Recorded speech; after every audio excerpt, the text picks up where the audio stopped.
جی بسم اللہ الرحمن الرحیم. آج ہم نے ڈسکس کرنا ہے ابلیس کی مجلس شورا. ہم یہ چاہ رہے تھے کہ علامہ اقبال علیہ الرحمہ کی جو فلسفی ہے اس کو بھی ہم تھوڑا سا ٹچ کر لیں اپنا اس فلسفہ اور کلام کے لیکچر سیریز کے تحت. تو علامہ علیہ الرحمہ کی جو شاعری ہے وہ مختلف ادوار سے گزری ہے. ٹھیک ہے، جیسے ہم میں سے کوئی مصنف یا اچھا رائٹر ہوتا ہے تو بہرحال آہستہ آہستہ جو ہے اس کی تحریر میں پختگی اور میچورٹی آتی ہے. تو شاعری کا بھی یہی معاملہ ہے. تو علامہ علیہ الرحمہ نے اپنی لائف یا زندگی کے آخر میں جا کے یہ نظم لکھی ہے. یعنی اب یہ کون سے سن میں لکھی گئی ہے؟ اوپر لکھا ہوا ہے سن 1936 میں. ٹھیک ہے، 1936 میں. اور علامہ کی وفات کب ہوئی ہے؟ 38 میں. ٹھیک ہے، تو گویا اپنی وفات سے 2 سال پہلے آپ یوں سمجھ لیں کہ علامہ جو ہے وہ اپنی فکر کے پیک پر ہیں، عروج پر ہے نا. انسان جب ظاہری بات ہے سارا زندگی میں سوچ بچار کر لی، سارے فلسفے پڑھ لیے، سب کچھ دیکھ بھال لیا، تو اب اس کے بعد ایک نچوڑ ہے، خلاصہ ہے جو ہمارے سامنے آ رہا ہے. ایک اور علامہ کی نظم ہے شکوہ جواب شکوہ، وہ بھی کافی معروف ہوئی اور ہمارے عام طور پہ اردو کا جو نصاب ہے اس میں بھی شامل رہی ہے، شامل نصاب رہی ہے. وہ کافی پہلے لکھی گئی تھی، تقریباً غالباً 1911 میں. تو یہ علامہ کی آپ کہہ لیں کہ فکر کی معراج ہے، یہ جو ابلیس کی مجلس شورا ہے. اس وقت تک صورتحال یہ ہے کہ ایک جنگ عظیم ہو چکی ہے. پہلی جنگ عظیم کب ہوئی؟ فرسٹ ورلڈ وار 1914 سے 1918. ٹھیک ہے، پہلی جنگ عظیم ہوئی. اور 2 جنگیں بڑی جنگیں ہو چکی ہیں نا جنہیں جنگ عظیم کہتے ہیں، ورلڈ وار کہتے ہیں. اور دونوں کا سینٹر کون رہا ہے؟ یورپ رہا ہے نا. ٹھیک ہے، تو دوسری جو سیکنڈ ورلڈ وار تھی وہ کب شروع ہوئی؟ 1939 میں. علامہ کی وفات 1938 میں ہوئی، 1938 میں. تو 1939 میں دوسری جنگ عظیم شروع ہوئی ہے جس کی پیشین گوئیاں علامہ اپنی شاعری میں کر گئے تھے. اب بات سمجھ رہے ہیں؟ اور وہ پھر 6 سال تک تقریباً جاری رہی، 1945 تک. تو اس وقت کا جو عالمی پس منظر ہے، عالمی منظر نامہ ہے، کیا ہو رہا ہے، کیا فلسفے ہیں، کیا جنگیں چل رہی ہیں. اور یورپ میں جو ہے وہ کروڑوں انسان جو ہے وہ مارے گئے. یہ جنگ عظیم جو ہے اول اور جنگ عظیم دوم میں کروڑوں انسان مارے گئے. اب کہتے ہیں بس ایک جنگ اور ہونی ہے اور اس کے بعد انسانیت کا خاتمہ ہو جانا ہے. مطلب ایک جنگ اگر اور ہوئی، اس وقت تو ایٹم بم اگرچہ سیکنڈ ورلڈ وار میں بن گیا تھا لیکن وہ ایٹم بم جو ہے وہ ویسا نہیں تھا جیسا آج کل ہے. ٹھیک ہے، لیکن اس نے بھی اتنی تباہی پھیلا دی کہ آج تک ہم دیکھتے ہیں کہ جاپان جو ہے نا وہ اس سے توبہ کرتا ہے. تو ابلیس کی مجلس شورا، مجلس شورا سمجھتے ہیں پارلیمنٹ. ٹھیک ہے، تو جس سے مشاورت کی جاتی ہے. تو ابلیس جو ہے نا اس نے اللہ سبحانہ و تعالیٰ کو چیلنج دیا تھا. یہ تو پتہ ہے نا جب اللہ نے اس کو نکالا اپنے دربار سے تو اس نے اللہ کو چیلنج دیا. کیا چیلنج دیا تھا؟ لَأَقْعُدَنَّ عَلَيْهِمْ صِرَاطَكَ الْمُسْتَقِيمَ، میں ان سے کہ دائیں طرف سے آؤں گا، بائیں طرف سے آؤں گا، اوپر سے آؤں گا، نیچے سے آؤں گا، اور جو آپ نے سیدھا رستہ ان کے لیے طے کیا ہے نا بنی آدم کے لیے، تو میں اس کے اوپر بیٹھ جاؤں گا اور پکڑ کے کھینچ کے ان کو جو ہے وہ دائیں بائیں صراط مستقیم سے اتار کے پگڈنڈیوں پہ لے کے جاؤں گا. یہ اس نے اللہ سبحانہ و تعالیٰ کو چیلنج کیا تھا. اب ایک نظام اللہ نے بنایا جس کو اللہ تعالیٰ چلا رہے ہیں. ٹھیک ہے، فرشتوں کے ذریعے سے اور اپنے مومن بندوں کے ذریعے سے، ایسا ہی ہے نا. ٹھیک ہے، تو ہم اللہ کے سپاہی ہیں ایک اعتبار سے.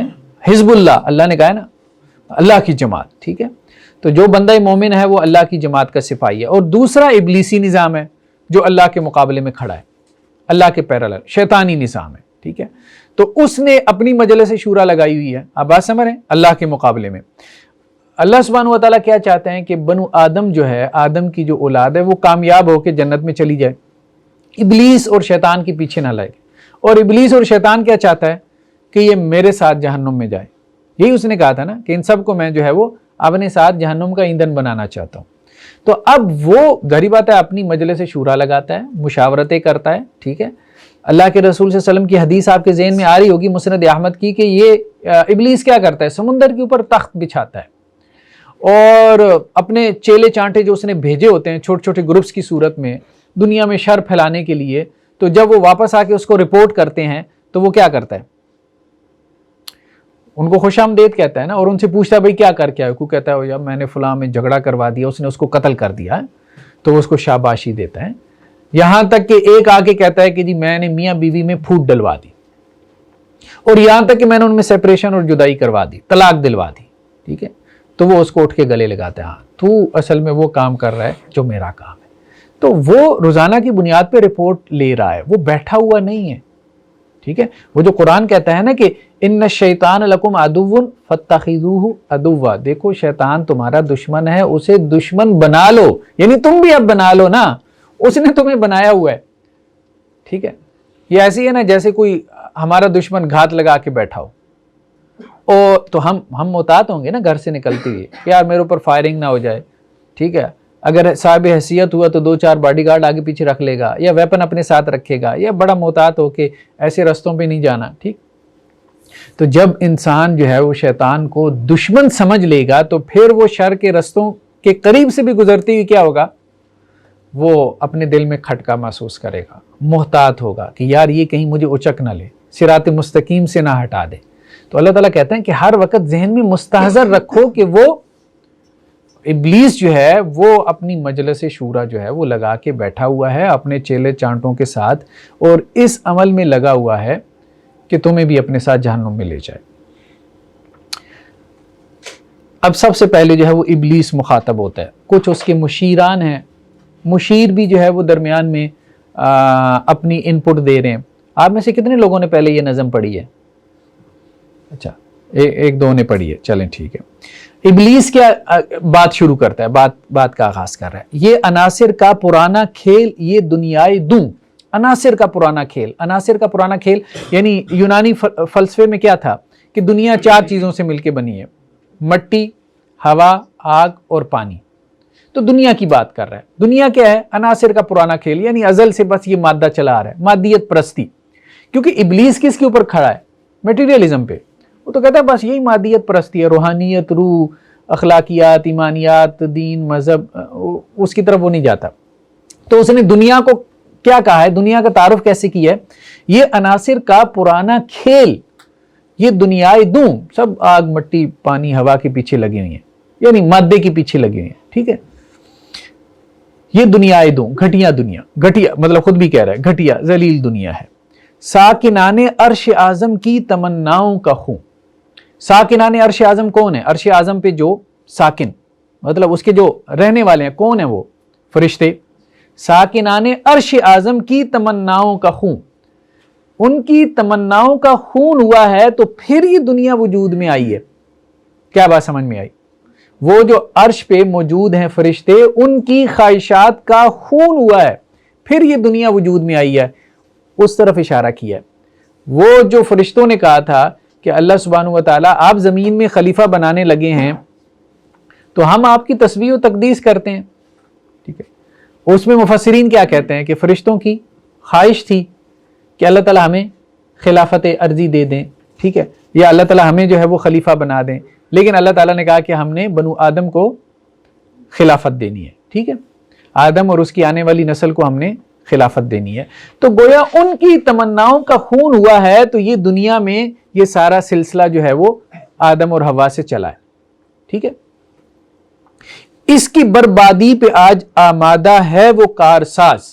کس کی بربادی؟ یہ جو پورا دنیا کا نظام ہے، سیٹ اپ ہے، عناصر کا پرانا کھیل ہے، ٹھیک ہے، جس نے اس کا نام رکھا تھا جہان کاف و نون۔ کاف و نون کن فیکون۔ اللہ تعالیٰ قرآن میں کہتے ہیں نا کہ اللہ تعالیٰ کن کہتے ہیں تو وہ چیز کیا ہو جاتی ہے؟ فیکون ہو جاتی ہے، ٹھیک ہے۔